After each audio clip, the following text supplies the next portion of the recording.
On va essayer. Moi j'aurai une remorque et les barbecues. Ouais. Ouais. C'est magnifique. Tu vois.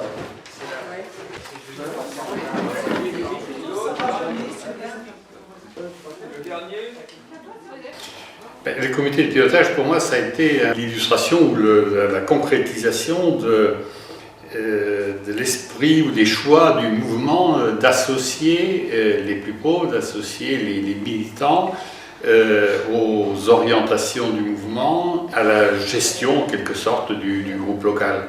On ne se retrouve pas simplement entre alliés pour décider de ce qu'on va faire, de ce qu'on va proposer, c'est avec des militants, presque à part égale, que nous réfléchissons et que nous discutons et que nous prenons des décisions. C'est bon, un choix du groupe local où des alliés ont senti, des alliés qui avaient pris la responsabilité de ce groupe local, ont senti que des militants étaient prêts aussi à leur tour de prendre des responsabilités. Pourquoi ne pas joindre en même temps ce qui va se dérouler le 16, la veille. Communication. Voilà. Ça permettra certainement, bon, les gens recevront le courrier. Alors, ceux qui sont pour le projet, lèvent la main. On va procéder comme ça. Ceux qui sont contre, 2, 3. Et ceux qui s'abstiennent, il y en a plus après. Voilà, il y a une vraie mise en responsabilité.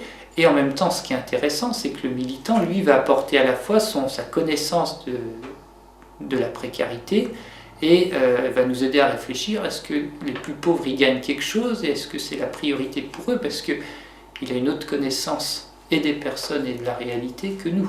On se sent vraiment à égalité. Et ça, c'est important. Il n'y a pas de « je suis supérieur à vous parce que j'ai cette fonction-là ». Ce qui est bien, c'est que on commence à nous dire « mais nous aussi, on a besoin de vous, en fait, parce que vous n'êtes pas rien ». C'est sûr que là, on se rend compte qu'il y a des richesses chez toute personne, qu'il y a des atouts chez toute personne, et que si on n'associe pas les militants et les alliés, on se prive de richesses extraordinaires. Hein. Je crois qu'on a un respect et une curiosité, les deux, ça peut aller ensemble, de ce que l'autre a vécu et qu'on n'a pas vécu.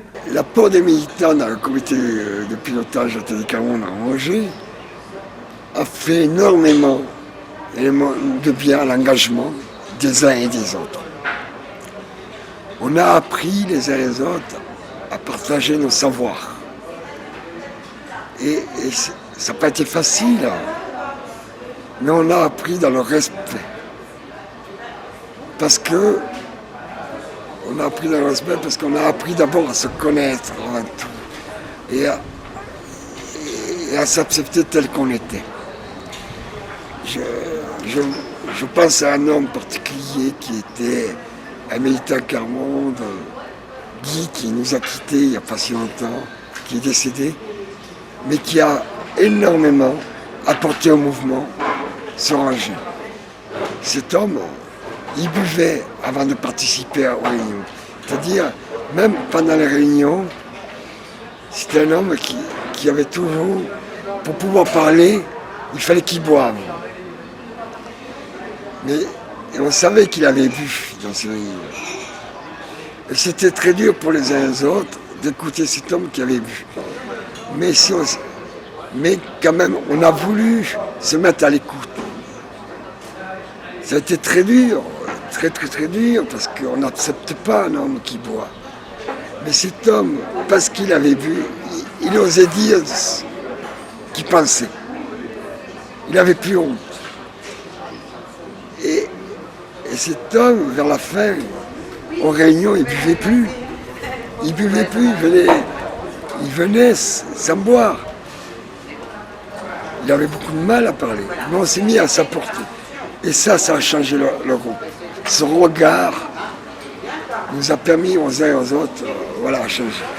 Donc je pense que la disposition, la dimension d'écoute, d'être dans une rencontre vraiment, on ne vient pas résoudre les problèmes des gens d'abord, même si à un moment il faut peut-être y arriver aussi, parce que les gens ils en ont besoin, mais on vient d'abord rencontrer et connaître quelqu'un. Moi quand je suis arrivé, on n'était pas si nombreux.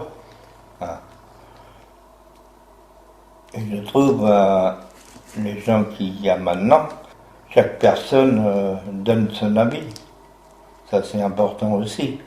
C'est-à-dire qu'il ne faut pas que la personne se sente, peut-être pas bloquée, mais gênée. Notre objectif, c'est que les gens puissent avoir peut-être en amont les éléments pour pouvoir réfléchir tout seul ou peut-être à plusieurs. C'est aussi que les militants, souvent à 3-4, voilà, pour préparer en amont, ça va être plus facile, ils sont plus en confiance, ça va aider. Si on veut que chacun, le jour du comité, puisse exprimer sa propre pensée et avoir un avis sur le sujet. Moi, je sais que nous, le Carmonde, on a du mal, des fois, à développer notre pensée. Et si on nous aide, si on ne s'entraide pas, si un allié ou d'autres, même un autre militant, n'aide pas à développer sa pensée, eh ben, on ne peut pas avancer. C'est ça. Apprendre aussi à s'entraîner les uns et les autres. Moi, je serais partant pour la préparation de... Oui, comme militant. Oui, pour pouvoir extraire tout ça. Voilà. Très bien. La priorité, c'est la participation. Alors, par rapport au contenu, ceux qui n'ont pas encore parlé, vous voulez bien? Les hommes parlent moins que les femmes dans le fonctionnement. Certaines femmes, place que... C'est un comité qui démarre. On se cherche et l'évaluation qu'on a fait ces temps-ci, à la fois des questions de fond qu'on suivrait, quelques questions de fond, et puis des actions plus importantes pour lesquelles on estime qu'il faut que les décisions soient prises par un groupe et pas seulement par les responsables. Je dirais que si je suis resté, parce que moi je suis quand même arrivé il y a 12 ans, et je pense que l'originalité, si je suis resté, c'est que ce projet de société, de faire société ensemble, de vivre ensemble, de défendre l'idée que les plus pauvres ont aussi une pensée, un savoir, qu'il faut le faire émerger, qu'il faut l'exposer, le faire exprimer, l'entendre.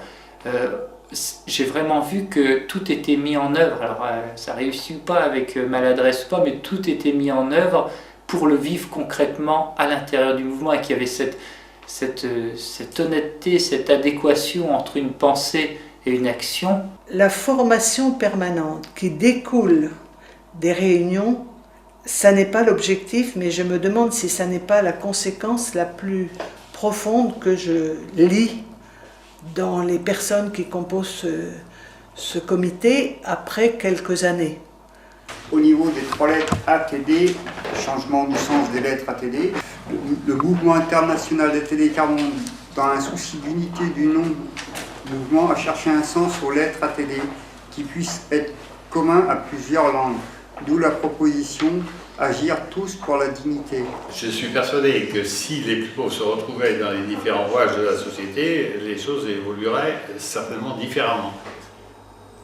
C'est là où il faut une révolution, et on en est à des années-lumière, c'est que tous les professionnels qui sont liés à l'action sociale, je ne sais pas, un prof, une assistante sociale, une responsable de bibliothèque, ou tous ces gens-là dans leur formation, ils devraient suivre une co-formation ou quelque chose d'équivalent. C'est pas forcément un TD, mais ce genre de projet.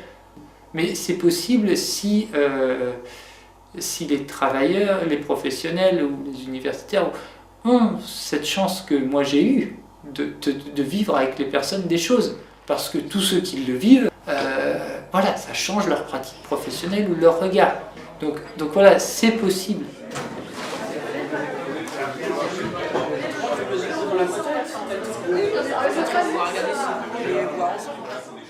Si j'en ai un autre.